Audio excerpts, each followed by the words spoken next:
Obrigado, pastor. E aí, gente? Como vocês estão? Tudo em paz? Graças a Deus, estamos tendo um culto abençoado. Hoje eu vim com um negocinho aqui, porque para mim é maior, porque aumenta a letra, né? Então ajuda algumas vezes a poder enxergar. Às vezes com folhas a gente acaba ficando meio perdido, cara. Esse que é o problema da modernidade, né? Das coisas, né? A gente acaba se acostumando com as coisas modernas. Bem, vamos lá. Pastor, ele tem pregado sobre qual livro? Atos. E adivinha qual livro nós vamos conversar a respeito dele hoje? Não é Atos. Não é Atos. Para a surpresa geral da nação, dessa vez nós vamos dar uma pequena passada em um outro livro, um livro que costuma, inclusive, despertar a atenção de muita gente, né? Se você ainda não leu, tenho certeza que ainda pelo menos tem curiosidade, porque já ouviu falar a respeito de um pouquinho da história, né? Livro de Jó. Ah, você pegou spoiler, né? Você tá... Ah, Léo. Enfim, hoje nós falaremos um pouco sobre o livro de Jó. E já de início, eu já queria perguntar para vocês: quem de vocês já leu... Eita, nós, hein? Agora, quem de vocês já leu o livro de Jó do início ao fim?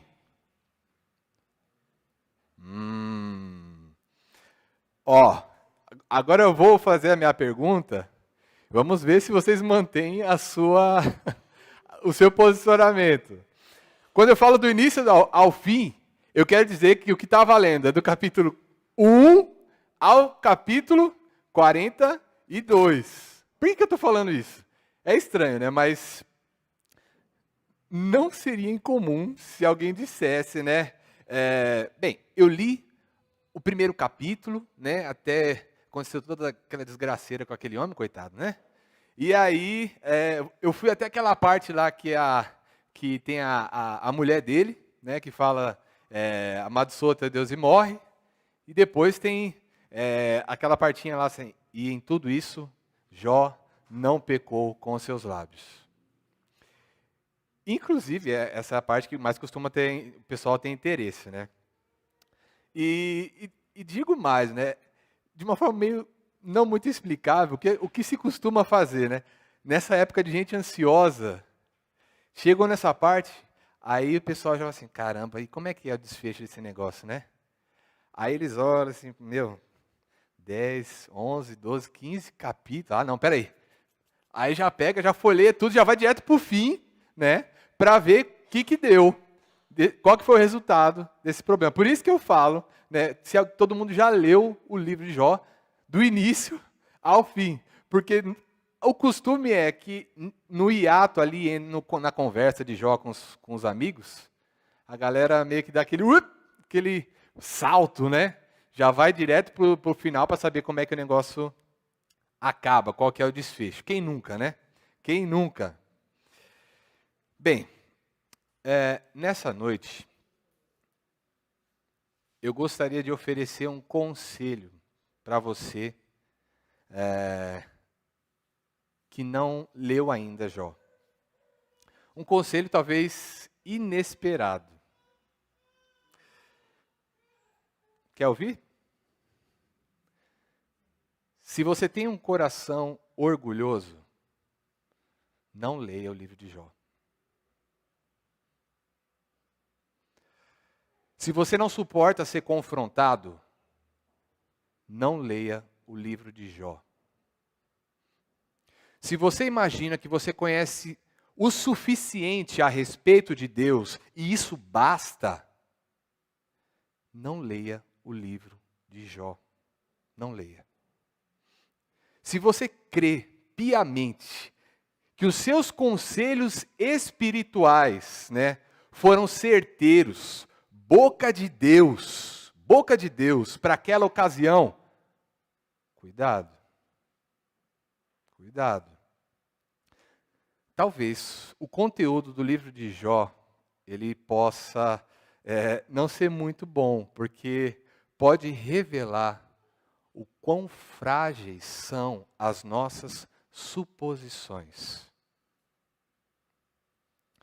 E como essa mensagem ela vai tratar de alguns assuntos do livro, se você quiser desistir agora, pode pegar essas coisas, né? Enfim. Ou, né, você que está assistindo a gente pelo YouTube aí, muda de canal. Se você se encaixa nesses parâmetros e não quer, eu entendo e ok. Se não, vamos embora. Logo de início, a gente precisa descobrir alguns detalhes importantes a respeito uns detalhes prévios a respeito do livro e quem foi Jó. Né? Quem foi Jó? Primeiro, o que nós sabemos? Jó não era um israelita, como muitos pensam. Tá? Outro detalhe importante. Jó era possivelmente um cara muito, assim, tipo, na linguagem da quebrada, né? Zica, digamos assim, né? Da época. É tipo um Elon Musk, mais ou menos, do Oriente. O cara, ele era, tipo, tava lá em cima de tudo, né? Era o mais rico do Oriente, nesse naipe. Só não enviou foguete para a Lua porque não tinha ainda essa tecnologia na época. Enfim, diz o texto que ele tinha 7 filhos e 3 filhas. Uma família grande, né? E possivelmente, isso, inclusive para a galera que vai na EBD, isso acaba soando muito familiar com a questão de prosperidade, né? Quando uma pessoa, naquela época, tinha muitos filhos, isso era sinal, né, de que Deus estava abençoando, era uma pessoa agraciada por Deus, né? Tanto que para as pessoas que não, as mulheres que eram estéreis, havia todo aquele conflito, né? E às vezes um coração meio triste, né? Porque será que Deus não vai me abençoar, né? Próximo detalhe importante. Quem escreveu o livro de Jó? Quem? Vamos lá, vamos participar. Quem escreveu o livro de Jó? A caneta? Possivelmente foi um israelita. Tá? E a respeito do livro de Jó, tem uma característica que é muito relevante a gente conhecer para poder interpretar o livro, né? Inclusive, gente, o que acontece? A Bíblia, quantos livros tem a Bíblia? Cada um dos livros, eles têm uma particularidade, uma forma de escrita única, né? Tem estruturas de escrita, né, diferentes. Inclusive, na faculdade de teologia, uma das coisas fundamentais que eles batem demais na tecla, demais, para os alunos, é que a gente tem a maneira certa de interpretar os livros, né? E a partir disso, né, usar ferramentas específicas para poder descobrir a mensagem que de fato o autor quer trazer, porque no fim é isso que a gente quer saber. A pessoa que escreveu, o que ela estava querendo transmitir?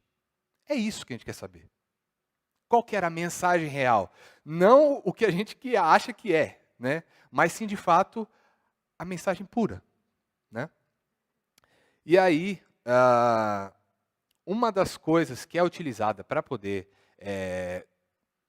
melhorar a nossa visão a respeito do livro, né, da escrita do livro, é o gênero literário que aquele livro se encaixa. Ixi, mano, gênero literário? Como assim? Que negócio esquisito, cara. Do nada você já manda uma dessa, domingo de noite. Ô, tô cansado, amanhã é segunda-feira, já tem que trabalhar já o cérebro, essa hora. Enfim, tá de noite, né? Mas eu vou pegar alguns exemplos para a gente poder entender um pouco melhor isso, né?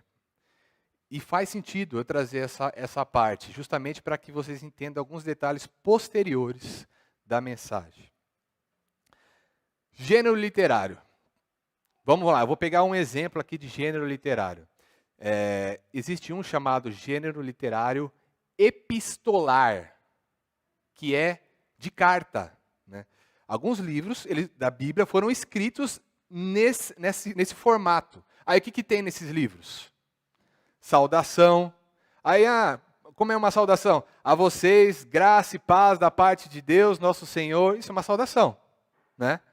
Tem o remetente, ou seja, para quem está sendo enviado aquela carta, não é? Paulo, a igreja de Colossos, a igreja de Éfeso. Você vê que tem todos uns detalhes. Aí depois tem aqui o assunto, né? Que é a descrição do que vai trazer ali no corpo da carta, né? Qual que é o motivo para aquela carta ter sido escrita, né?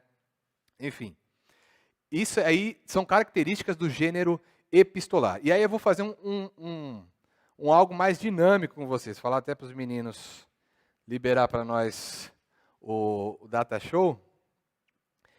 Na nossa aula de EBD, a gente costuma, às vezes, fazer um quiz, né, para alguns assuntos específicos, né, para poder a gente melhorar um pouco a nossa absorção, né. E aí eu vou falar um trecho bíblico e a gente vai tentar descobrir qual que é esse trecho, beleza? Vamos lá. Ó, quão bom e quão suave é que os irmãos vivam em união.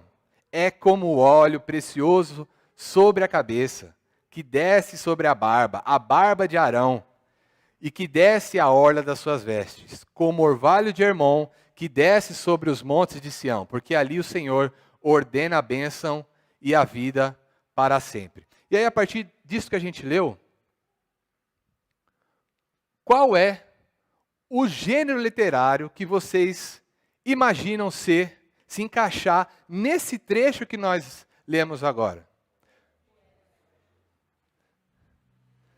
Eu nem falei os outros, mano. Vocês já foram, sim, tá poético. Eita, então tô afiado mesmo, né? É isso então, vocês já entenderam um pouquinho já de como é que funciona. Entenda uma coisa, o fato dele ser escrito de uma forma poética, ele precisa também ser interpretado literalmente. Cuidado, cuidado. Livros poéticos têm algumas alusões que não devem ser interpretadas de forma literal. Mas você tem que tentar entender o que é que ele estava querendo transmitir com aquela máxima que ele está trazendo. Beleza? Enfim. Eu nem vou passar, não dá nem graça, cara. Enfim, né? Enfim, vamos lá. Existem diversos gêneros literários, né, que aparecem na nossa Bíblia, gente. E quando a gente conhece bem eles, né, a gente consegue chegar de uma forma mais acertada ao conteúdo da mensagem de cada livro, né? E aí, eu vou passar por alguns deles. Existe o gênero literário legislativo, que fala ali, que tem a característica principal de trazer a respeito de leis, né, trazer a respeito de normas, trazer a respeito de cerimônias. Um livro que tem a ver com isso, Deuteronômio, certo? Tem ali descrito as leis certinho, né? Outro, existe o gênero sapiencial, de sabedoria. O gênero sapiencial, ele é um gênero especial, né? Porque ele revela de uma forma profunda saberes, conhecimento, instrução. E esse tipo de literatura, né, ele proporciona porções de sabedoria aos seus leitores, aqueles que de fato dão atenção às palavras que estão escritas ali, né? E qual livro vocês acham que se encaixa nesse gênero literário sapiencial, sabedoria? Esse povo é muito... Gente, vocês são fera demais. Existe o gênero apocalíptico. Eu preciso falar qual livro se encaixa nesse livro. Enfim, né? Exato, né? E aí esse livro, ele trata, esse gênero literário fala a respeito de símbolos, né? Fala a respeito de números, né? 7 taças, 7 igrejas, né? Enfim, tem todo um significado para esse tipo de gênero, né? E, por fim, tem mais gêneros, mas eu vou parar nesse, né? O gênero narrativo. Gênero narrativo. E nas literaturas que tem esse tipo de gênero, né, é contada, é narrada uma história, vários acontecimentos vão sendo apresentados, personagens, né, cenários, todo um enredo. Agora eu quero perguntar para vocês. Tá, nós. Qual gênero literário predominante ali no livro de Jó? Qual? Hã? Narrativa? Narrativa, Giovana? O que mais? Qual gênero predominante? Poético? Poético, diferente. Qual, gente? Narrativo ou poético? Narrativo? Qual é o gênero literário predominante ali no livro de Jó? Narrativo, é isso mesmo? Apocalíptico? Apocalíptico. Caramba, apocalíptico, nem eu esperava essa, hein? Quem falou poético? Igão, não é, velho. Não é.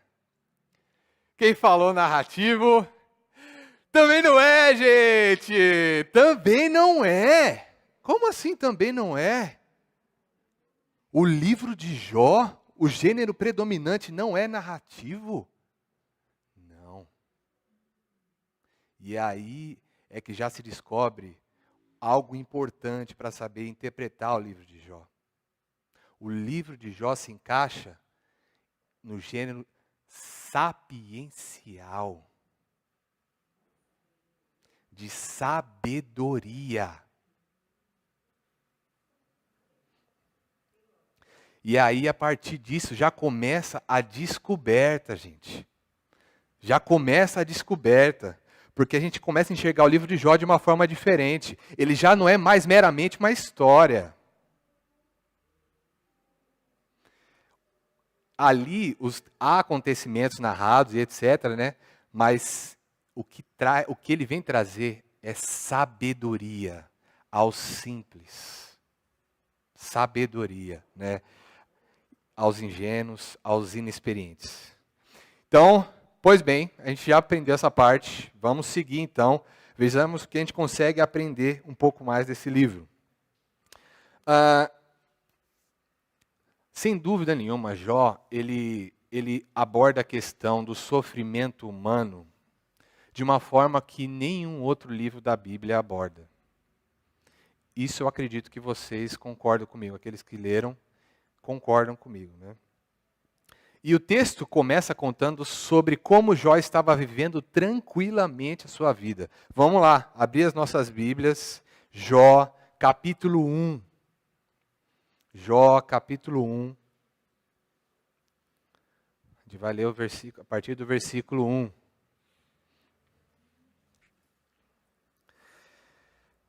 Todo mundo achou? Jó, capítulo 1. Na terra... Opa, estou ouvindo barulho aí. Barulho de Bíblia. Todo mundo achou? O seu não é, você está no celular. Ah, você for olhando no celular. Beleza? Na terra de Uz morava um homem chamado Jó. Ele era bom e honesto, temia a Deus e procurava não fazer nada que fosse errado. Jó tinha 7 filhos e 3 filhas.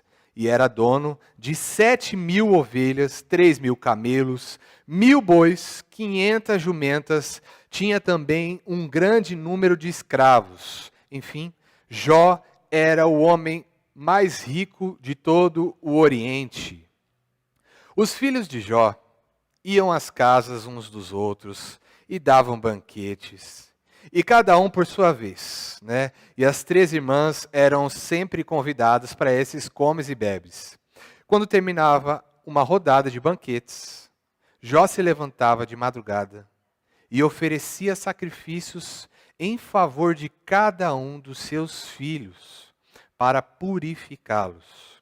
Jó sempre fazia isso, porque pensava que um dos seus filhos poderia ter pecado, ofendendo a Deus em pensamento. Lendo o que a gente leu aqui, percebe-se, né, um panorama que ele favorece muito a alegria na vida daquele homem. Pensa, quem é que não ficaria alegre em saber que tem tantos bens, que agora pode proporcionar uma vida tranquila, confortável, segura, para os seus familiares, para os seus queridos? Quem não ficaria contente com isso? Que pai, que chefe de família não sonharia em viver uma condição assim? De oferecer a total segurança para a sua posteridade, né? E as festas, aí vai para a questão das festas, né? As festas de família, o que falar delas, né? Elas trazem colorido, elas trazem muito bem-estar, ainda mais, né? A essa condição que Jó vivia, né? E festa parece trazer isso mesmo, né? Festa injeta meio que um entusiasmo na gente, abastece a gente de amor, de contentamento, né?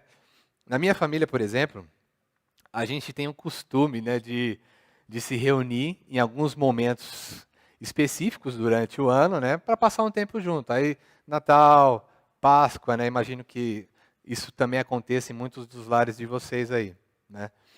E a gente vai, se reúne, né, come, né, conversa, fala um monte de coisa, né, dá risada junto, né.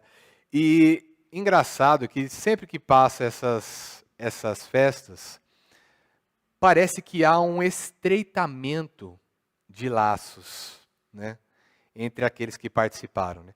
Boa parte das vezes. Agora, se rola fofoca, aí a história é outra, né? Infelizmente, aí acaba acontecendo o oposto. Mas, se não, normalmente costuma haver você sai de lá se sentindo mais querido, né?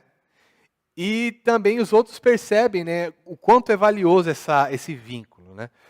Tanto que até nos ministérios que eu já passei, tanto no louvor, tanto quanto também nos jovens, né? Essa era uma coisa que eu prezava demais, né? É o passar tempo junto. Passar tempo junto. Curtir um tempo junto, fazendo coisas juntos, né? Porque isso favorece o estreitamento de laços. Isso é bom, é benéfico, né?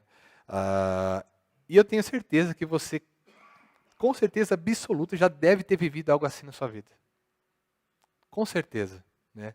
Sair um pouco mais alegre, né? Com um dia um pouco mais entusiasmado, né? Mais se sentindo ter sido acolhido, né? Pelos seus queridos, né? E eu penso que Jó estava vivendo um panorama assim, né? Mas, como eu disse, o livro de Jó ele vem abordar a questão do sofrimento humano como nenhum outro. E de uma forma súbita. De uma forma súbita, algo aconteceu. Aí eu quero pedir um exercício de você, meu irmão e minha irmã. Imagina você. Imagina que você é um vizinho de Jó. Imagina que você é um amigo de Jó. Domingo à tarde, você foi lá na casa dele prosear com ele, está lá conversando, né? Aquele clima show, ele está fazendo um cafezinho lá para vocês tomarem. Maravilha, né? E aí, já pegando o gancho no versículo 14 e 15, do nada, o mensageiro vem e interrompe a conversa, né? Mestre Jó, eu tenho notícias urgentes. Bois estavam arando. Os jumentos estavam pastando por perto, e os sabeus atacaram e os levaram embora. Mataram a espada os empregados, e eu fui o único sobrevivente. E aí, enquanto ele ainda estava falando, lembra que você está ali, ouvindo a situação. Chegou outro mensageiro e disse: fogo do céu caiu e queimou totalmente as ovelhas, versículo 16, e os empregados, e eu fui o único que escapou para lhe contar. Versículo 17, enquanto ele ainda estava falando, outro mensageiro chegou e disse: vieram os caldeus em 3 bandos, atacaram os camelos e levaram embora, mataram a espada os empregados, e eu fui o único que escapou para lhe contar. E aí, enquanto ele estava falando, olha só, a sucessão de notícias, né? Enquanto ele estava falando, chegou ainda outro mensageiro e disse: seus filhos e filhas estavam no banquete comendo e bebendo vinho na casa do irmão mais velho, quando de repente um vento muito forte veio do deserto e atingiu a casa, os 4 cantos da casa, que desabou. Eles morreram esmagados, e eu fui o único que escapou para lhe contar. De uma forma totalmente, inesperada. Uma avalanche de sei lá, de aflições, enfim, não sei nem nomear isso aí. É só se você se colocar no lugar de Jó e ouvir como é que ele ouviu isso. É muito súbito. E aí a gente ali se pergunta, né? Por quê? De forma tão repentina. É inevitável não pensar, o que ele fez para merecer isso? E é isso, justamente, que o livro de Jó vem revelar logo aqui no início. Que ele realmente não tinha feito absolutamente nada. Jó não fez nada. Quem de nós iria supor que algo estaria acontecendo no reino celestial? Quem de nós iria imaginar que Deus, na sua absoluta soberania, numa reunião com os anjos, aceitaria receber a visita surpresa de Satanás e ainda dialogar com Satanás? Quem imaginaria essa circunstância? Um cenário tão absurdo à nossa razão quanto esse.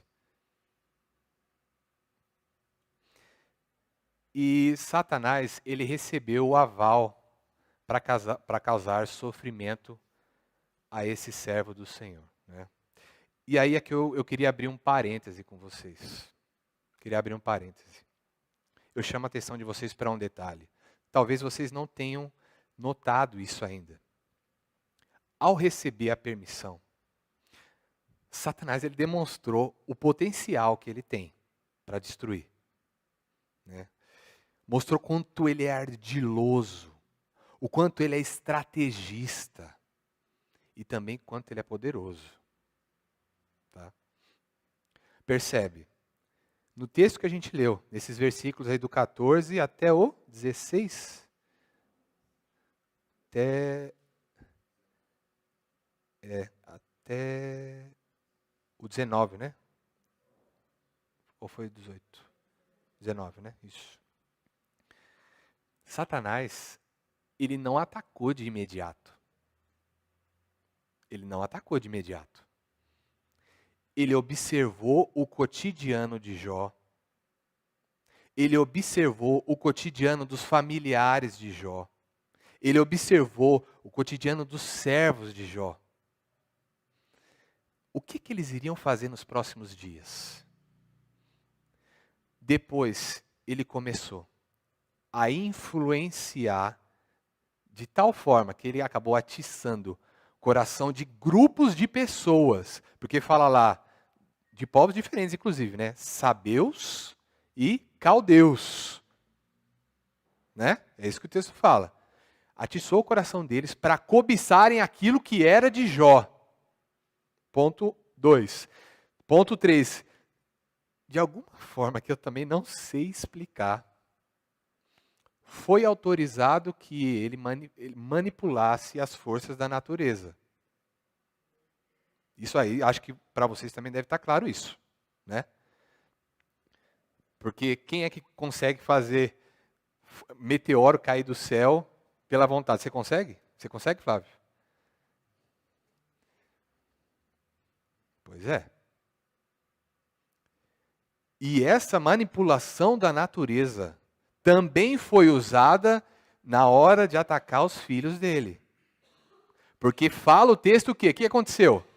Soprou um vento, e um vento tão forte que foi capaz de desabar, né? Desabar, destruir toda a casa lá e matou todo mundo lá dentro, cara.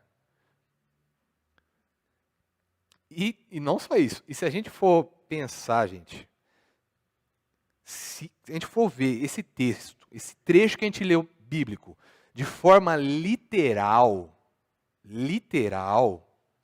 tem uma coisa ainda mais, né?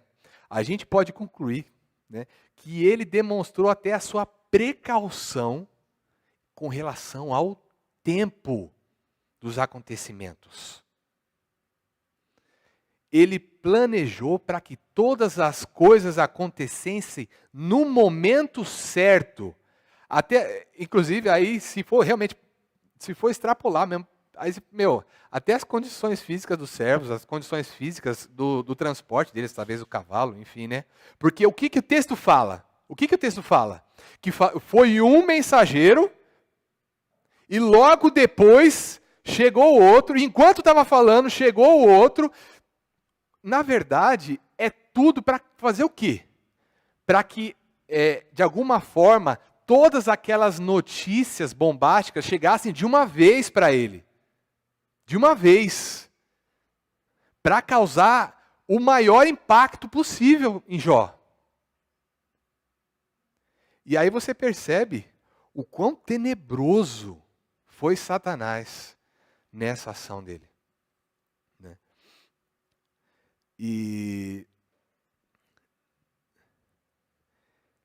Enfim, mas esses detalhes, né, eles foram trazidos até, meus irmãos, não para botar medo, né, a respeito dele, mas para que a gente, de fato, se lembre quem é o nosso inimigo e o que ele pode fazer para nos destruir.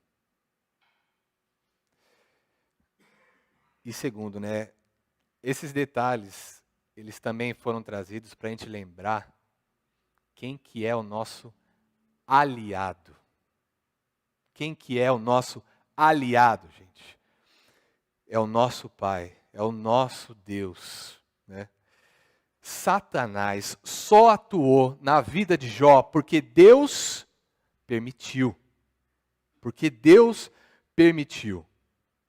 Satanás, ele só vai usar todo o arsenal das trevas enquanto Deus, na verdade, ele só vai usar esses artefatos com a autorização de Deus. Né? Se Deus não autorizar, nada vai nos atingir. E é isso que nos encoraja. Porque é Deus que cuida de você, Flávio. É Deus que cuida de você, Jéssica. É Deus que nos protege diariamente de perigos mil que nem imaginamos. Porque se fosse por Satanás, realmente a gente estaria perdido, cara.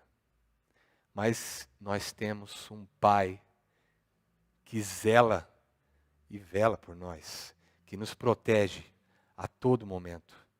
Né? E por mais que Satanás tente, ele não irá prevalecer contra nós, enquanto Deus estiver conosco. Amém? E voltando até para o meu questionamento inicial, né? Quem de nós iria supor todo esse panorama acontecendo lá no reino celestial? Né? Quem imaginaria essa circunstância acontecendo lá? Todo aquele cenário, né? Como nós vimos aqui no texto. E para nossa surpresa, foi de fato o que aconteceu. Foi de fato o que ocorreu, né? E o livro mal começou e nós já estamos vendo, né? Nós ali do lado de Jó, observando tudo aquilo lá e pensando de imediato em tudo que está acontecendo, e já percebemos o quanto as nossas suposições são rasas. São rasas a respeito das circunstâncias. São muito rasas. Né? Fato é que são insuficientes, elas não conseguem exaurir as possibilidades reais que estão sobre as mãos de Deus. E aí a gente já tem uma lição que a gente pode extrair para a nossa vida. Uma lição a respeito de reconhecimento. Reconhecimento de que, na maioria das vezes, temos acesso apenas a uma parcela, uma fração do que de fato são as situações. Mas o nosso Deus, Ele vê toda a realidade de uma forma ampla demais. Né? Tudo está descortinado diante dele. A dinâmica sobrenatural e natural também está no domínio dele. E é por isso que é necessário que nós ponderemos a esse respeito. Né? É necessário que nós levemos em consideração tudo isso em nossas situações. E assim, naturalmente, isso vai gerar em nós humildade, confiança e reverência. Humildade, confiança e reverência ao Senhor. Né? E aí eu gostaria de chamar a Gil para a gente cantar uma canção que fala um pouco a respeito de quem é o nosso Senhor. Quem é o Rei que nós servimos. E aí, se algum dos irmãos conhecer a música, convido também a participarem conosco. Tá bom?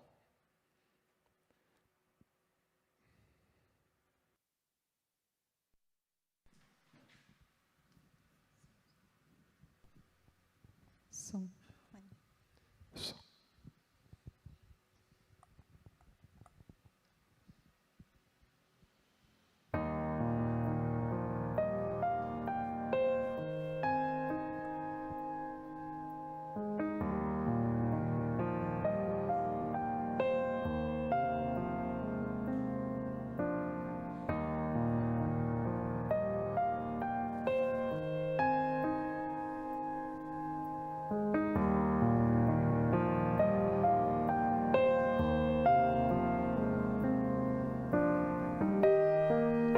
Acima de tudo,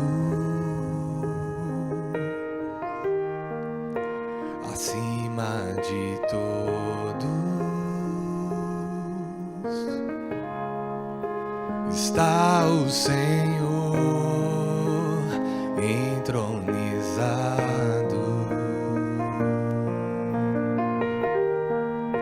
Os anjos e os homens, os céus e a terra, montanhas e mares declaram quem tu és. Se você conhece, canta comigo. Tu és Senhor e Rei, governa sobre o universo, justo e fiel, vestido de glória e poder, coroado está para sempre reinará, prostrados aos teus pés, erguemos o teu santo nome e em adoração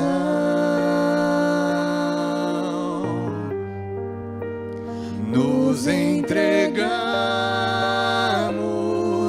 a ti. Toma o teu lugar e habita entre nós,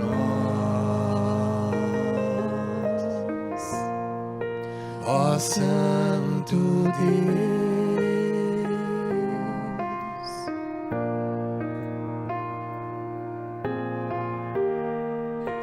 Acima de todos, acima de tudo, está o Senhor entronizado. Os anjos e os homens, os céus e a terra,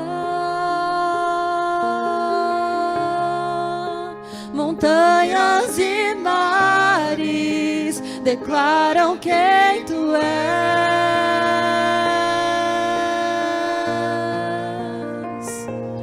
Tu és Senhor e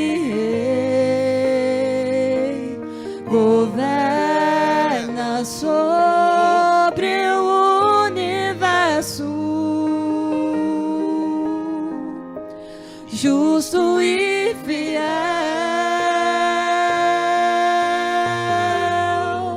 Vestido de glória e poder, coroado está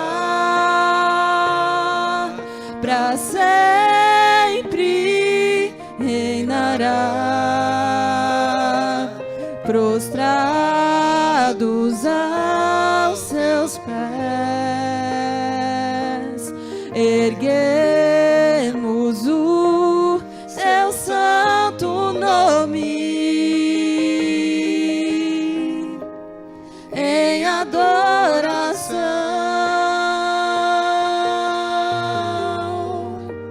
nos entregamos a ti. toma o teu lugar E habita entre nós,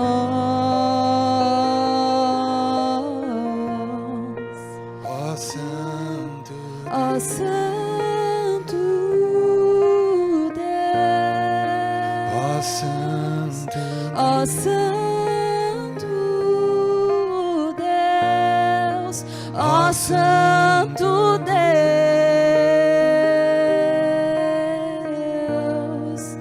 ó Santo Deus.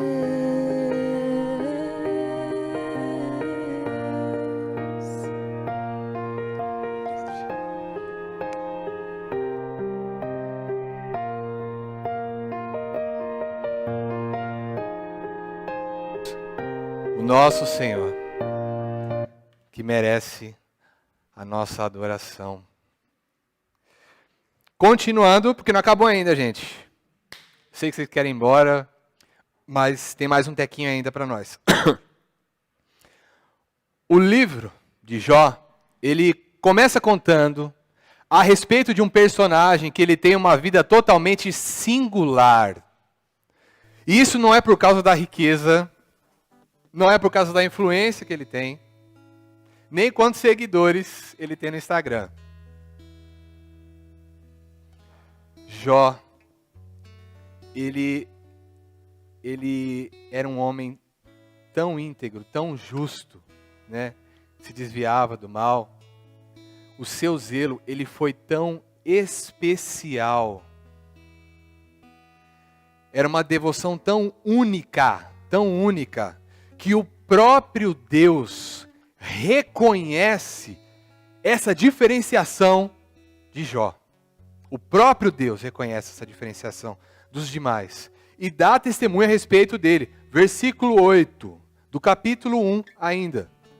Disse então o Senhor a Satanás: você reparou no meu servo Jó? Não há ninguém na terra como ele. Irrepreensível, íntegro, homem que teme a Deus e que evita o mal.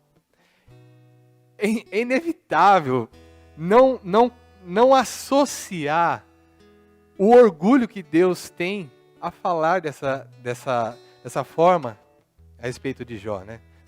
Olha Jó, dá uma olhada para o meu servo íntegro e justo, né? A gente vê, e olha só, né? O Deus que nós servimos, o próprio Deus, né? O Deus que julga injustiça, né? O Deus que se veste de verdade, ele atesta sobre a integridade de Jó. Reforça o quanto ele era íntegro, né? E sendo assim, não há o que titubear, né? Sobre a terra andava um homem justo que caminhava dentro da vontade de Deus. Satanás, então, ele apresenta um questionamento, de uma forma irônica, inclusive. Capítulo 1, versículo 9. Será que Jó não tem razões para temer a Deus? Acaso você não pôs uma cerca em volta dele, da família dele, de tudo que ele possui? Tu mesmo tens abençoado tudo que ele faz. Mas estende a tua mão, fere tudo que ele tem. E com certeza ele te amaldiçoará na tua face. O que Satanás está querendo dizer aqui? Será que as motivações de Jó são realmente puras? Será que todo esse negócio de temor, de integridade, não são mais uma estratégia, um jogo de retribuição? Pensa, Deus tem me abençoado. Tem protegido, tem cercado a minha casa de prosperidade, estou com o carro do ano, né? Seguro de saúde, minha saúde também está boa, obrigado, um bom emprego, tudo que um homem precisa para ser feliz. Deus tem me concedido tudo isso.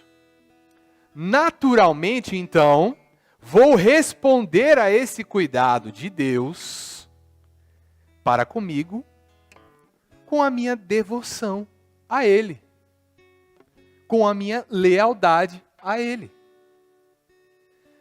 Eu faço dele o meu Deus e ele faz de mim um servo cada vez mais abençoado. Dessa forma, eu fidelizo Deus como meu principal fornecedor de bem-estar. Olha que ótimo negócio, né? Inclusive, eu não sei aonde eu já vi essa mesma ideia. E se eu não me engano, tem igrejas, algumas igrejas, que tratam a respeito disso. Para nossa tristeza e vergonha, inclusive. Mas, gente, eu me pergunto, qual que seria de fato a real intenção de Satanás? Qual que seria? Seria somente colocar Jó, que está aqui em cima, no mesmo patamar das outras pessoas? Mostrar que Jó não tem nada de especial, nivelar o jogo com todo mundo, ele está igual com todo mundo. Se for isso, O que é que Satanás vai ganhar com isso? O que vai ser útil para ele isso?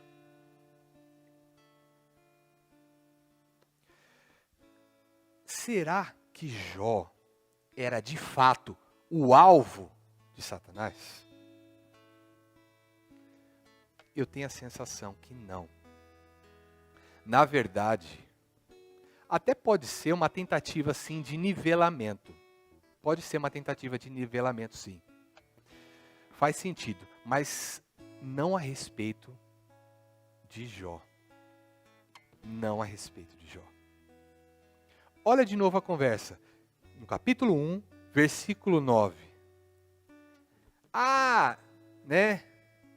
Será que não é por interesse que Jó te teme? Olhem quem, a audácia, né? Olhem quem ele está querendo implantar dúvida. Ele está dizendo para Deus o seguinte, em poucas palavras, né? Você não pode ser amado, Deus. Você não pode ser amado. Você não pode ser adorado de uma forma honesta, de uma forma autêntica e desinteressada. E aí eu me sirvo das palavras escritas no livro que o Douglas me emprestou, né? Inclusive para ajudar também na preparação da mensagem, né? Para Satanás, a experiência religiosa do homem não pode ser explicada sem que haja um interesse. Um desejo de recompensa oculto nas nossas motivações. Será que de fato o homem pode adorar, servir a Deus por nada? Sem interesse algum, né? Sem nenhuma recompensa, simplesmente porque Deus é Deus? Será? É possível haver entre Deus e o homem um relacionamento em que somente o amor, a adoração e a obediência sejam as motivações? Satanás acha que não. Para ele, o homem sempre se aproxima de Deus por causa das vantagens que essa relação pode lhe proporcionar. Se fossem removidas essas vantagens, não teria então motivação para buscar Deus. Deus, eu te entendo. Eles são complicados, né? Eles são complicados. Essa humanidade, né, meu? No fim, nós não somos tão diferentes assim, né? Afinal, por que uma pessoa dedicaria a sua devoção de uma forma tão cuidadosa, de uma forma tão fervorosa, por um ser que é invisível a ele?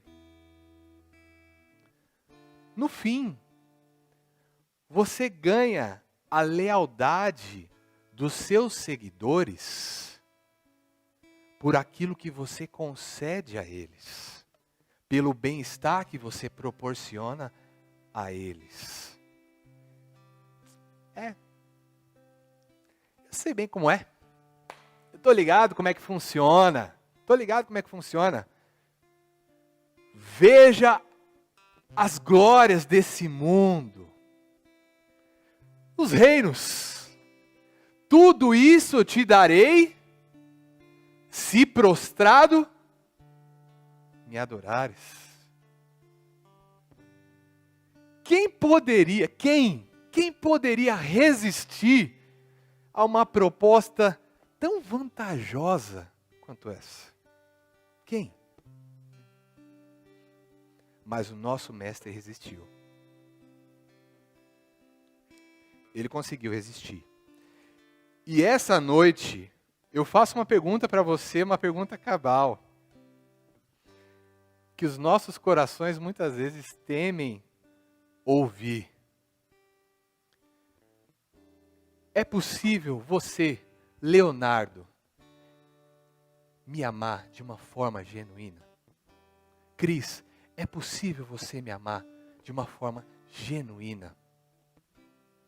Getúlio, é possível você me amar de uma forma desinteressada?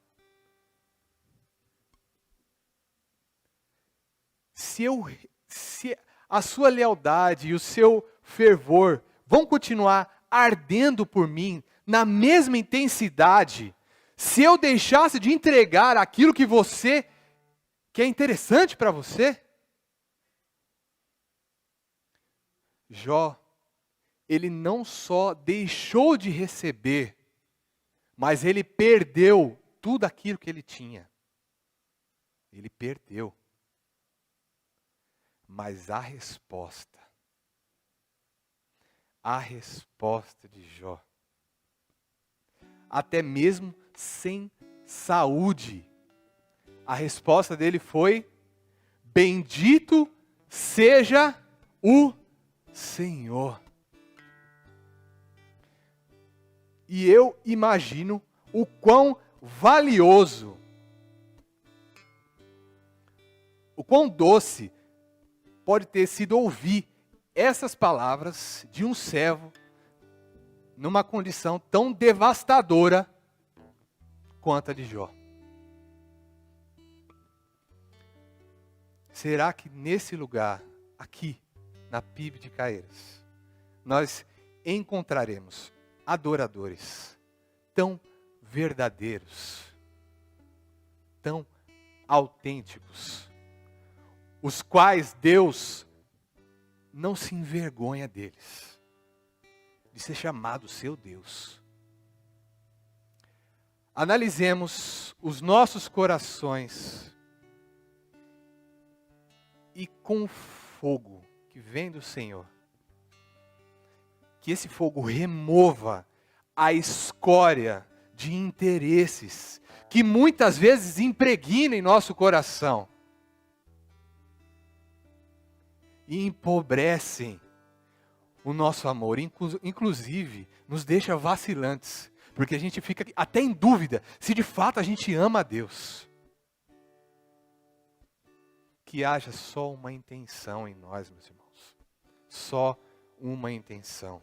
Seja qual for a situação que a gente for atravessar,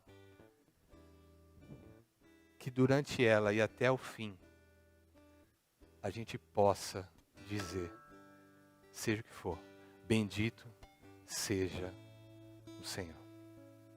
Amém? Queria convidar a equipe de louvor para ir à frente, para o nosso último hino dessa noite. Vamos orar. Senhor nosso Deus,